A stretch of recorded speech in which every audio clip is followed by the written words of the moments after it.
আসসালামু আলাইকুম। প্রচন্ড বৃষ্টি চলে আসছে হঠাৎ করে।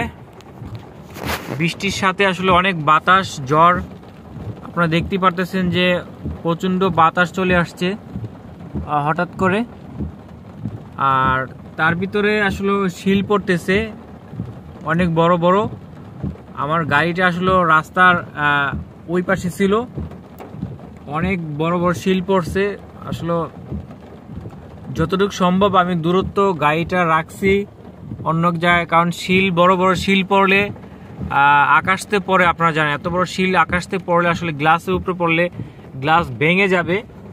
তার কারণে আসলে আমি গাড়িটা যতটুকু পারছি আমি সেভ করে রাখছি। আপনারাও সবসময় যদি রাস্তাঘাটে গাড়ি চালান বা গাড়ি থাকে, অবশ্যই শিল যদি পড়ে তাহলে আপনারা গাড়িটা দূরত্ব সরানোর চেষ্টা করবেন, এমনকি ভালো একটা জায়গায় নেওয়ার চেষ্টা করবেন, সেফ রাখার চেষ্টা করবেন, যেন শিল গ্লাসের উপরে না পড়ে। গ্লাসের উপরে শিল পড়লে ফেটে যেতে পারে, কারণ আমি নিজের চোখেই দেখছি যে শিল পড়ার সময় গ্লাস ভেঙে গেছে অন্য অন্য গাড়ি, আমি অনেকগুলো দেখছি। তার কারণে আসলে আমি নিজের থেকেই আমি গাড়িটা সরাই ফেলাইছি। অবশ্যই আমার ম্যাডাম আমাকে ফোন দিছে যে গাড়িটা যদি পারো সেফ জায়গায় রাখো। আমি আসলে বলার আগেই আমি গাড়িটা সেফ জায়গায় রাখার চেষ্টা করতেছি, এমনকি সেফ জায়গায় রাখছি। আমি যতটুকু পারছি ততটুকু রাখছি। আপনারাও শিল পড়লে অবশ্যই গাড়ির সেফ রাখার চেষ্টা করবেন, আপনার গ্লাস ফাটবে না। আর যদি সেফ না রাখতে পারেন তাহলে তো আসলে দুঃখজনক কথা, আর কিছু বলার নাই। আমি রাখছি কোথায় আমি আপনাদেরকে দেখাইতেছি। আমি আমার ছিল আমার এই পাশের ওই পাশে হলে আমি গাড়িটা রাখছিলাম ওই রাস্তায়। আমি আসছি এই রাস্তায়, এই যে ঘুরতে ঘুরতে এখানে চলে আসছি। আইসে আসলে আমি এই গাছটার নিচে রাখছি। আপনারা এই যে আমি নারকেল গাছটা নিচে রাখছি।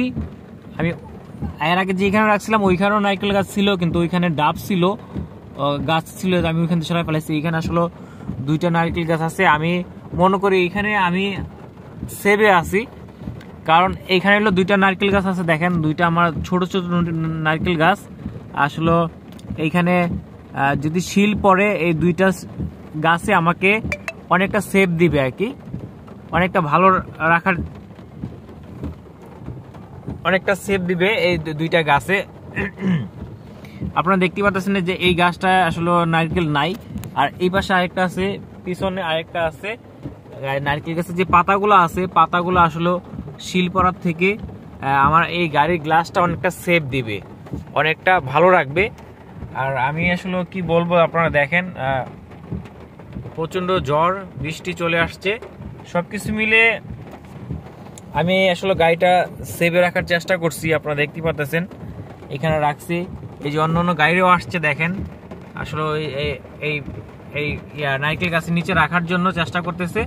সবকিছু মিলিয়ে আসলে আপনারাও মনে করেন যদি বৃষ্টি আসে, ঝড় আসে, যদি রাস্তায় গাড়ি থাকে আর যদি শিল পড়ে, তাহলে অবশ্যই কোনো এক ভালো একটা জায়গায় গাড়িটা নিয়ে যাওয়ার চেষ্টা করবেন, রাখার চেষ্টা করবেন। তাহলে আপনার যে এই গ্লাসটা আছে না, এই গ্লাসটা ভাঙবে না, কি ফেটে যাবে। কারণ এগুলো আসলে কি বলবো, যদি এত উপর আকাশ থেকে যখন একটা শিল পড়ে তখন কিন্তু অনেক স্পিডে, অনেক গতিতে শিলটা পড়ে। তখন যদি গ্লাসের উপরে পড়ে গ্লাসটা ভেঙে যেতে পারে, এমনকি ভেঙে যাবে, কি ফেটে যাবে। যাই হোক, আপনারা দোয়া করবেন হ্যাঁ যেন আমার এই গাড়িটা আমি সেফে রাখতে পারি, ভালোতে রাখতে পারি।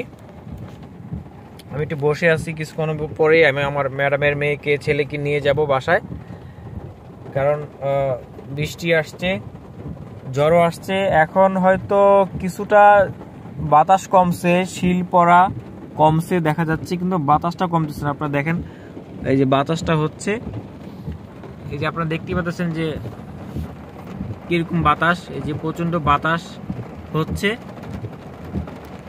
এই যে এই বাড়িটা দেখছেন, এই গাছটার নিচে রাখছে। এই বাড়িটা আসলে আমার মতো এই কাজটা করছে, যেন শিল না পড়ে। শিল যেহেতু গাড়ির উপরে পড়লে গ্লাসটা ভেঙে যাবে, এই বাড়িটা আসলে এইখানে রাখছে। দেখছেন এই যে নারকেল গাছ, ছোট নারকেল গাছের নিচে রাখছে। আপনারাও এই কাজটা করার চেষ্টা করবেন যখন আপনারা গ্যারেজ পাবেন না, কোনো কিছু পাবেন না। দেখেন আরেকটা গাড়ি চলে আসছে, কিন্তু আমার পিছনে আমি যে পাশে রাখছি এই পাশে আসলে নারকেল গাছ, ছোট ছোট নারকেল গাছ আপনাদেরকে দেখাতে পারতেছি না। আমি মনে করি আমার এই মুহূর্তে আমি যতটুকু পারছি আমি সেফ জায়গায় আছি। ওই যে আমার পিছনে একটা গাড়ি, উনিও নারকেল গাছের নিচে রাখছে গাড়িটা। আসলে তাৎক্ষণিকভাবে আমি কোনো জায়গা পাই নাই গাড়িটা রাখার, আমি দূরত্বভাবে এই জায়গাটা রাখছি, কারণ আমি রাস্তায় যত গাড়ি চালাবো তত শিল পড়বে, তার আগে আমি এখানে রাখছি। আচ্ছা যাই হোক, যে যেখান থেকে ভিডিওটা দেখছেন অসংখ্য ধন্যবাদ। আপনারা যারা গাড়ি চালান বৃষ্টির সময়, ঝড় তুফানের সময় গাড়ি যারা চালান অবশ্যই রানিংয়ে থাকবেন না, যে কোনো এক জায়গায় সাইড করে আপনার গাড়িটা সেভে রেখে নিরাপদে থাকার চেষ্টা করবেন। আপনারা সবাই ভালো থাকেন, সুস্থ থাকেন, আর সবাই সবার জন্য দোয়া করবেন। আসসালামু আলাইকুম।